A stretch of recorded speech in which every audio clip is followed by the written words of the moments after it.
What is up, nerds, geeks, and collectors alike? Today we're taking a look at the AVP Scar Predator. Now, the Scar Predator is one of three Predators that appeared in the movie, and personally, this guy's design is my absolute favorite, aside from the Wolf Predator and the original Jungle Hunter Predator. Scar, along with Celtic and Chopper, are unique predators, especially that you rarely see a predator this armored up, since most predators choose the traditional amount of armor, which is very minimal. Taking a close look at Scar himself, here we have a absolutely detailed sculpt and very clean application of paint. Here we have his head sculpt. Right here we have that iconic 3-dot laser sight on their biomask. Now these wires have a purpose in terms for the predator, which we'll get into later. For now, let's just tuck it in behind his dreads. Taking another look at the biomass, here we have the mark of the blooded. That is what predators do on their first kill as a rite of passage. Moving on to the dreads, here we have the predator dreads along with the beads of gold, bronze, and silver, which is no surprise considering that this is Neca, meaning that the figure will be beautifully sculpted and of course exquisitely painted as well.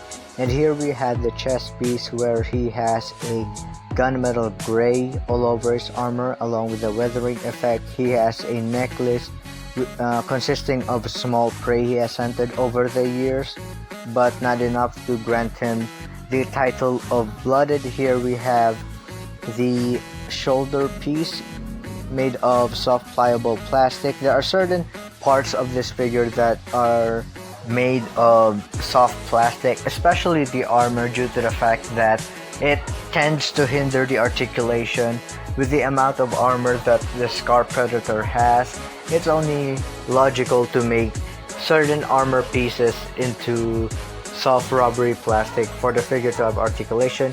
Here we have some great sculpting detail, and not only that, as well as attention to detail, where Scar has some equipment and tools on his belt. There are some tools that he used later on in the film, but they are here, much like the closed shuriken. And here we have the knee-high boots, which is also painted and sculpted beautifully. And here we have his toe guards, if you must, which are really sharp, as well as a sheath to put the dagger on.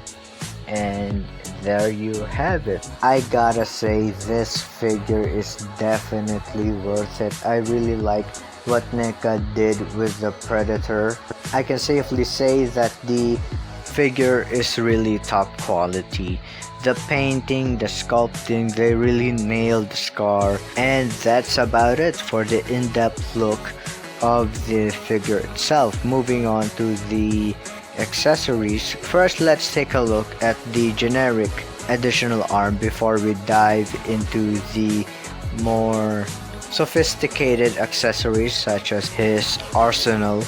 Here we have a beautifully sculpted hand with the painting of the reptilian skin of the predator on the base of the plastic, which is the yellow, and some added black on the nails and different shades of brown. And in order to apply this arm, it is his right arm. All you have to do is position the arm in a way that you can safely pull this out, this is a really tight arm. As you can see, it is a ball joint, and what you do is that you safely and carefully apply pressure in order not to break that ball joint. And here is Scar from closed fist into an open hand in order to hold his additional accessories. Moving on to the arsenal themselves, let's take a close look at the iconic wrist blades first. Here we have two pieces of the blades, and these are For the first time, these are exceptionally blades for a predator to be equipped with, and that added a uniqueness to the AVP predators. And these are really sculpted and painted well. These, even though this is just a normal silver, it really pops. Which technically that's what the wrist blade of the Predator was. It was a very stainless steel-esque weapon. It was a very clean blade.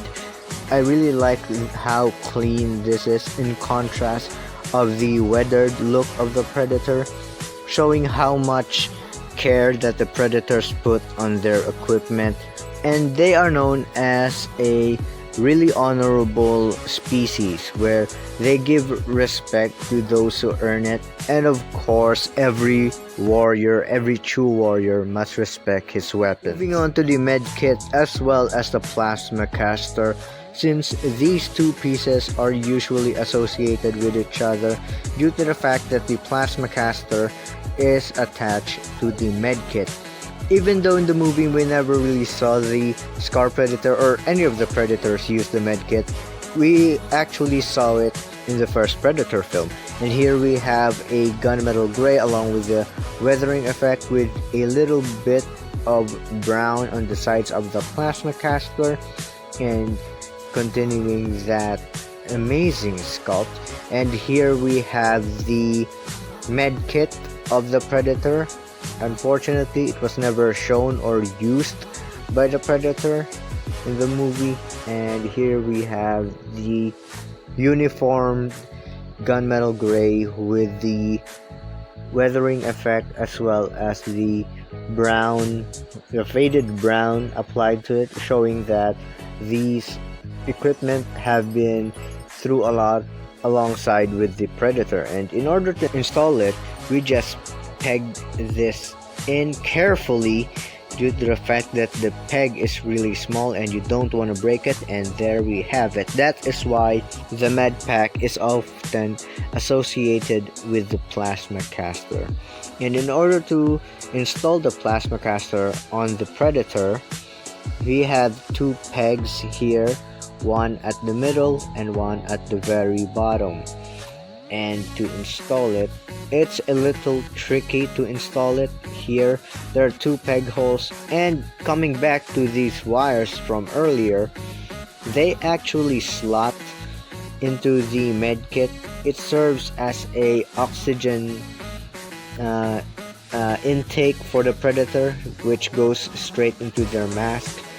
And here we have, even though the Predator has no problem breathing in the Earth's atmosphere, they just equipped it for reasons that I don't specifically know, but we've seen the Predators remove their mask in certain scenarios in the film. And if I can get my camera to focus, here we have two slots for the intake, but I gotta tell you now, it's not easy to store them, let alone to install the plasma caster due to the fact that the Predator has dreads. So what you have to do is slot the bottom part first, right here, and then the top will just peg smoothly. And what I do here for the wires, I just tuck them behind the dread, since you're not really gonna see where they go. And there we have the plasma casters. Moving on, we have the spear, which is actually first debuted in Predator 2, if I remember correctly, and this thing is sculpted and painted beautifully in that brown color, and then painted with the silver for the sharp bits. And this thing is actually sharp, I mean really sharp, alongside with the wrist blades. And the camera is not focusing again. And in order to install this, you just slot it inside the hand, which is easier said than done, because Neca uses this very sturdy plastic, and there's a chance that you may break the accessory long before you're able to slot it in. So what I do is try to open his palm first, and that is no walk in the park because his nails are absolutely sharp. Take note, this figure is not for kids. These are for collectors. He has sharp bits, he has high detail. This is for a collector. And to make my job easier, let me just remove the arm, and there you have it, and put it back in.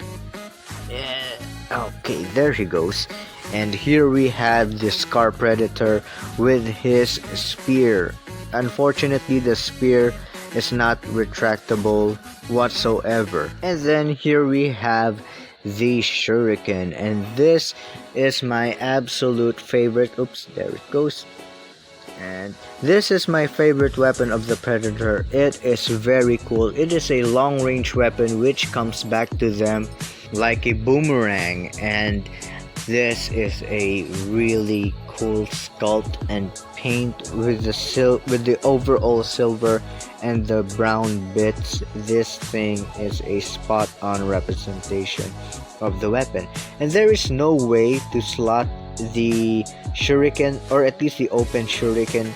He has the closed Shuriken sculpted on his belt.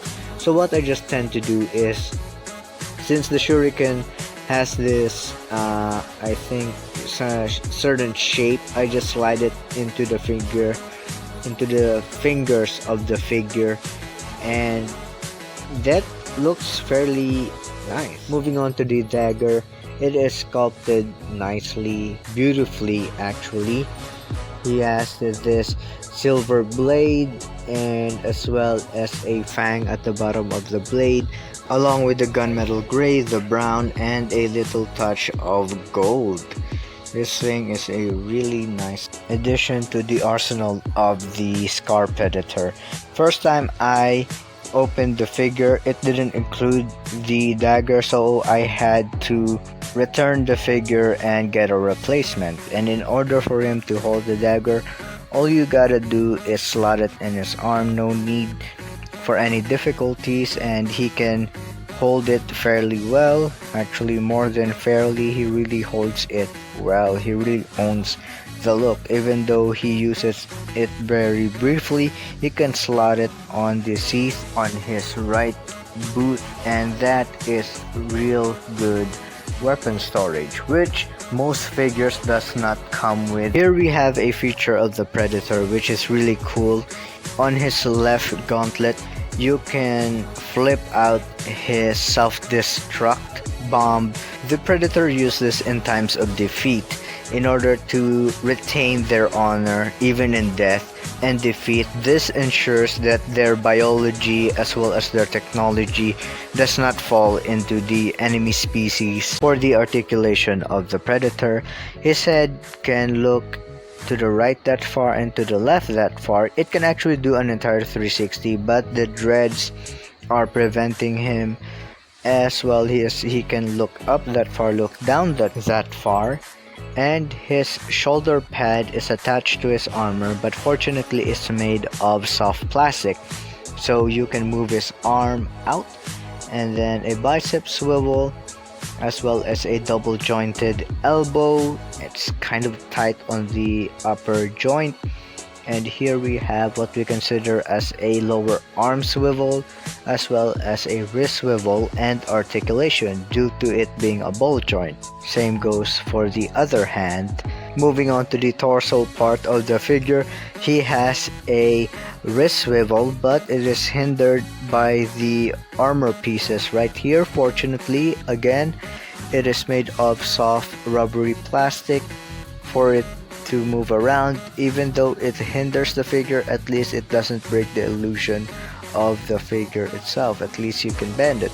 And he can do a kick, and he can barely move his feet back.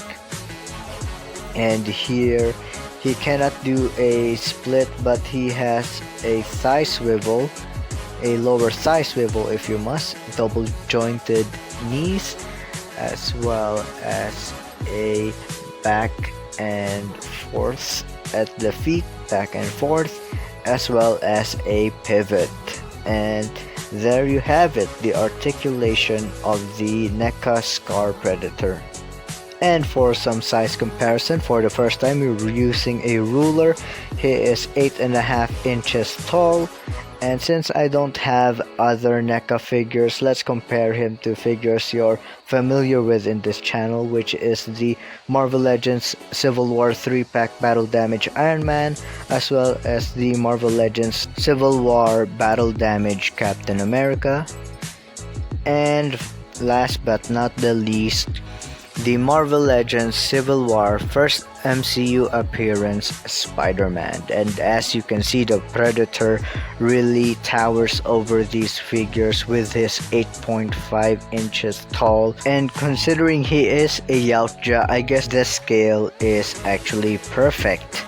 And final thoughts on the figure, Neca really did a pretty good job with the Scar Predator. I really like the direction they came with in terms of sculpting, painting, and the accessories they chose to include with the figure. This figure is actually pretty old. It's been out for a very long time, and I doubt you'd actually see him out in the wild, but I guess you can find him in hobby stores or toy stores. For collectors, that is. I guess you'd have more chances of getting this figure online, but I gotta say he is a really nice figure to have, especially if you are a fan of the AVP franchise and let alone a fan of the Predator franchise. Personally, for me, what really made Scar unique was his personality. You don't often see a Yautja with a sense of humor and acknowledging a human worthy enough to hunt with him. That is why Scar will always be my favorite Predator. But another Predator I'm waiting on for Neca to release is the AVP Requiem Wolf Predator, which is unique in his own right. So if you like the video, drop a like and subscribe to the channel for more content. Till next time, peace out.